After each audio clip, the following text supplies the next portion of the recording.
تو میں عرض کرتا ہوں کہ کوکب نورانی صاحب نے تو یہ جملہ چھوٹا کہا ہے کہ یہ اس میں نقصان بھی ہے. میں کہتا ہوں کہ صرف نقصان نہیں ہے بلکہ حدیث پڑھ کے سناؤں گا کہ اس میں لوگوں کے لیے ایک فتنے کا دروازہ کھولنے کے یہ چیز مترادف ہے. لوگوں کے لیے فتنہ ہوگا.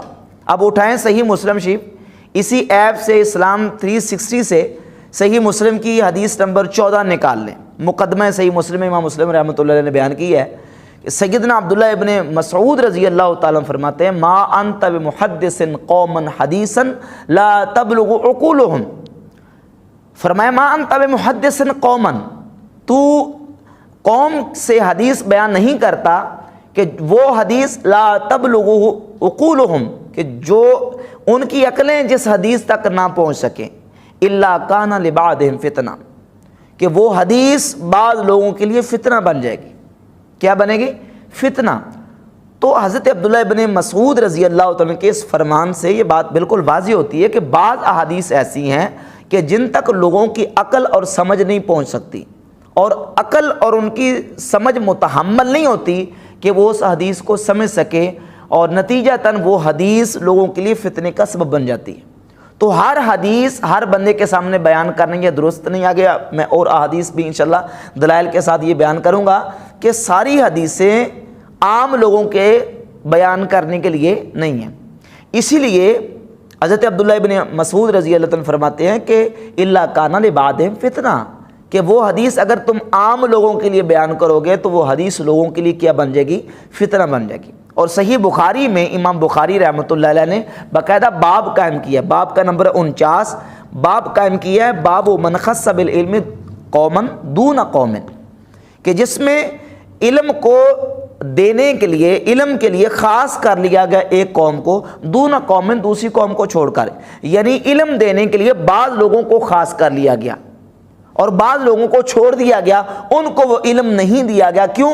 کراہیت اللہ یفہموا, اس چیز کو ناپسند کرتے ہوئے کہ وہ اس کو سمجھ نہیں سکیں گے, لہذا وہ ان احادیث کو سمجھ نہیں سکیں گے تو ان کے سامنے وہ احادیث بیان نہیں کی گئی, بلکہ وہ احادیث ان کے سامنے بیان کی جائیں گی جو حدیث کو سمجھ سکیں. تو اس باب کے تحت امام بخاری رحمۃ اللہ علیہ نے سیدنا مولا علی مرتضیٰ شیر خدا کرم اللہ تعالیٰ وجہ الکریم کی وہ حدیث بیان کی, حدیث نمبر 127. سند بعد میں بیان کی, پہلے متن بیان کیا ہے, اور اسی متن کی ہی سند ہے 127. اسلام 360 میں اس متن کو حذف کر دیا گیا, یہ متن اسلام 360 میں موجود نہیں ہے. وہ متن کیا ہے؟ مولا علی فرماتے ہیں حدث الناس بما یعرفون اے یفہمون, لوگوں کے سامنے وہ احادیث بیان کرو جو وہ سمجھ سکیں, جس کو وہ سمجھ سکیں, اس کی فہم رکھ سکیں. اتحبون ان یکذب اللہ ورسولہ, کیا تم یہ چاہتے ہو کہ اللہ اور اس کے رسول کو جھٹلایا جائے, لوگ اللہ اور اس کے رسول کو جھٹلانا شروع کر دیں؟ تم یہ چاہتے ہو؟ یعنی اگر تم اس طرح کی احادیث لوگوں کے سامنے بیان کرو گے جس کو وہ سمجھ نہیں سکیں گے تو نتیجہ اس کا کیا ہو, رزلٹ کیا نکلے گا کہ لوگ اللہ اور اس کے رسول کو نعوذ باللہ جھٹلانا شروع کر دیں گے. تو ایسی احادیث لوگوں کے سامنے بیان نہ کرو. اب اسلام 360 نے اور اس طرح کی جتنی اور ایپس ہیں انہوں نے کیا کیا ہے کہ وہ ساری احادیث جتنی کی جتنی احادیث ہیں کتب ستہ میں, وہ ساری اس کا اردو ترجمہ کر کے عام عوام الناس کے لیے رکھ دیا کہ ٹھیک ہے کہ تم سمجھو اور پڑھو اور اس کے مطابق عمل کرو.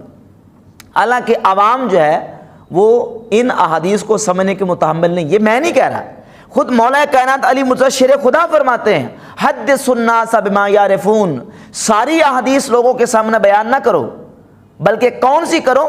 ما یعرفون, جس کو وہ سمجھ سکتے ہیں. یعرفون کا معنی اے یفہمون, حافظ ابن حجر عسقلانی لکھتے ہیں اے یفہمون, یعنی جس حدیث کو وہ سمجھ سکتے ہیں وہ حدیث بیان کرو. اور سیدنا عبداللہ ابن مسعود رضی اللہ عنہ سے مسلم کی حدیث نمبر 14 گزر چکی, وہ فرماتے ہیں اللہ کان لبعضهم فتنہ, بعض احادیث بعض لوگوں کے لیے کیا بن جاتی ہیں؟ فتنہ بن جاتی ہیں, اس لیے تم ساری حدیثیں لوگوں کے سامنے بیان نہ کرو. تو نورانی صاحب نے تو لفظ چھوٹا بولا ہے کہ بعض لوگوں کے لیے نقصان ہوگا. میں کہتا ہوں حدیث کی روشنی میں بعض لوگوں کے لیے یہ فتنہ ہوگا اور یہ فتنے کا دروازہ کھولا گیا.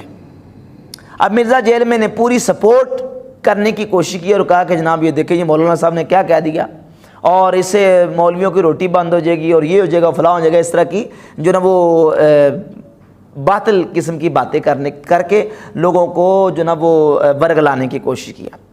تو احادیث کی روشنی میں یہ بات بالکل واضح ہوتی ہے کہ ساری احادیث جو ہیں وہ لوگوں کے سامنے بیان۔ اب یہ جو حدیث صحیح بخاری میں امام بخاری رحمۃ اللہ لے کے 127 نمبر حدیث مولا علی مرتضیٰ سے، حافظ ابن حجر عسقلانی اسی حدیث کی وضاحت کرتے ہوئے لکھتے ہیں کہ ان یکون ظاہر الحدیث یقوی البدع، کہتے ہیں بعض اوقات حدیث کا ظاہر وہ بدعت کو تقویت دیتا ہے، یعنی اس میں جو ظاہر بیان کیا جاتا ہے اس کا ظاہر بدعت کو تقویت دیتا ہے، بدعتی اور گمراہ لوگوں کے لیے وہ تقویت کا باعث ہوتا ہے۔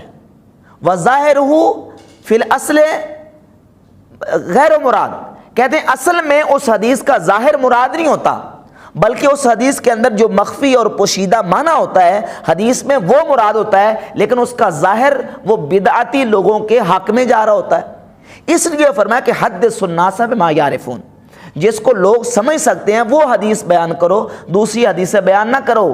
اتحبون ان یکذب اللہ ورسولہ، مولا علی فرماتے ہیں کیا تم یہ چاہتے ہو کہ لوگ اللہ اور اس کے رسول کو جھٹلانا شروع کر دیں، لوگ اللہ اور اس کے رسول کی تکذیب کرنی شروع کر دیں؟ تو احادیث بھی ساری عوام کے سامنے بیان نہیں کی جاتی۔ دیکھیں احادیث میں اس طرح کی کئی چیزیں ہیں جو پوشیدہ چیزیں ہیں، جو شرم کے مسائل ہیں۔ اب ان شرم کے مسائل کو، پوشیدہ مسائل کو بیان کرنے کے لیے پہلے ذہن بنایا جاتا ہے، پہلے ایک سمجھے زمین تیار کی جاتی ہے، ذہن بنایا جاتا ہے، پھر اس کے مطابق بات کی جاتی ہے۔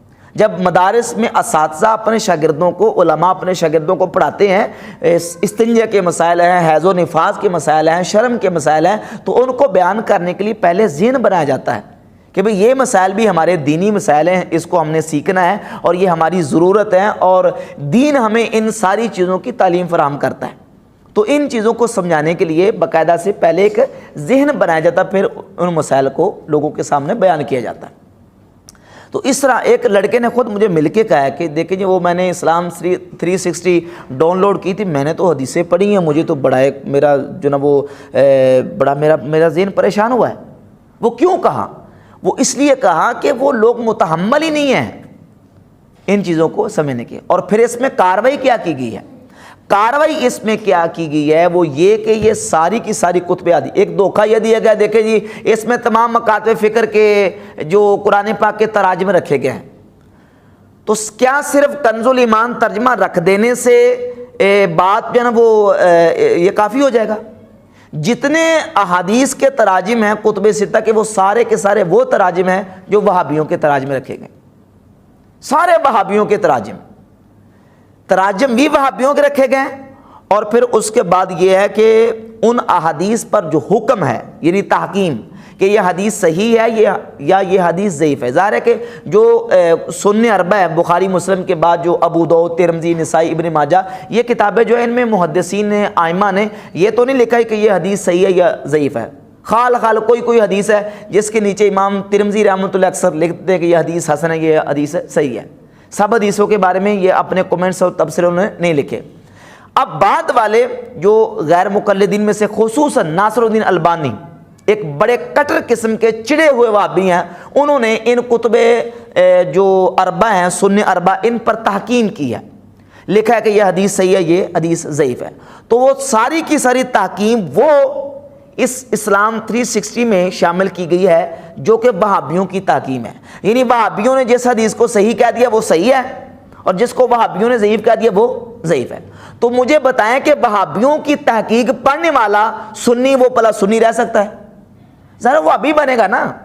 اور پھر نیچے کاروائی کی ہے کہ تحقیق کے نام سے اور وضاحت کے نام سے کاروائی یہ کی گئی ہے کہ اگر فرض کریں مثال کے طور پہ کسی حدیث کو امام ترمذی نے صحیح کہہ دیا یا حسن کہہ دیا، تو نیچے وضاحت کے نام پر کیا کیا گیا ہے کہ اس کو ضعیف کہہ دیا گیا، کنڈیم کر دیا گیا، اس کو ضعیف کہہ کے اس کا کھاتا صاف کر دیا گیا۔ مثال کے طور پہ جامع ترمذی کی حدیث ہے، حدیث نمبر 257، امام ترمذی رحمۃ اللہ علیہ نے سیدنا عبداللہ ابن مسعود رضی اللہ عنہ کی حدیث کو بیان کیا۔ عبداللہ ابن مسعود فرماتے ہیں الا اصلی بکم صلاۃ رسول اللہ صلی اللہ علیہ وسلم، کیا میں تمہیں رسول اللہ صلی اللہ علیہ وسلم کی نماز پڑھ کے دکھاؤں؟ آپ نے نماز پڑھ کے دکھائی، فصلی فلم یرفع یدیہ الا فی اول مرہ، آپ نے نماز پڑھ کے دکھائی تو پوری نماز میں کسی مقام پہ رکوع جاتے، رکوع سے اٹھتے، تیسری رکعت کے شروع میں کسی مقام پہ رفع یدین نہیں کیا، الا فی اول مرہ، بس شروع میں رفع یدین کیا۔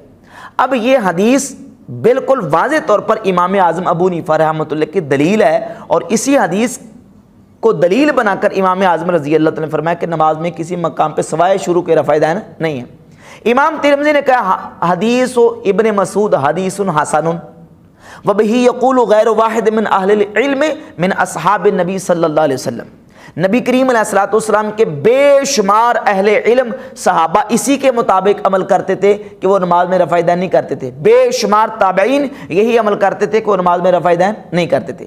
اب امام ترمذی اس کو حسن کہتے ہیں، اور حسن کہہ کے انہوں نے یہ بھی کہا کہ اس حدیث کے مطابق بے شمار اہل علم صحابہ، بے شمار اہل علم تابعین نے عمل کیا ہے، لیکن اسی حدیث کے نیچے وضاحت کا نام دے کر اور وضاحت کا ڈونک جو نا وہ رچا کر نیچے اس کو ضعیف ثابت کرنے کی جسارت کی، کہا کہ یہ حدیث ضعیف ہے۔ تو اب مجھے بتائیں یہ تحقیق پڑھ کے کوئی حنفی کوئی سنی رہے گا؟ ظاہر ہے کہ وہ جب وہابیوں کی تحقیق پڑھے گا، وہابیوں کی جو نا وہ تحکیم پڑھے گا تو وہ سنی نہیں رہ سکے گا۔ اب پھر ناصر الدین الالبانی نے کارروائی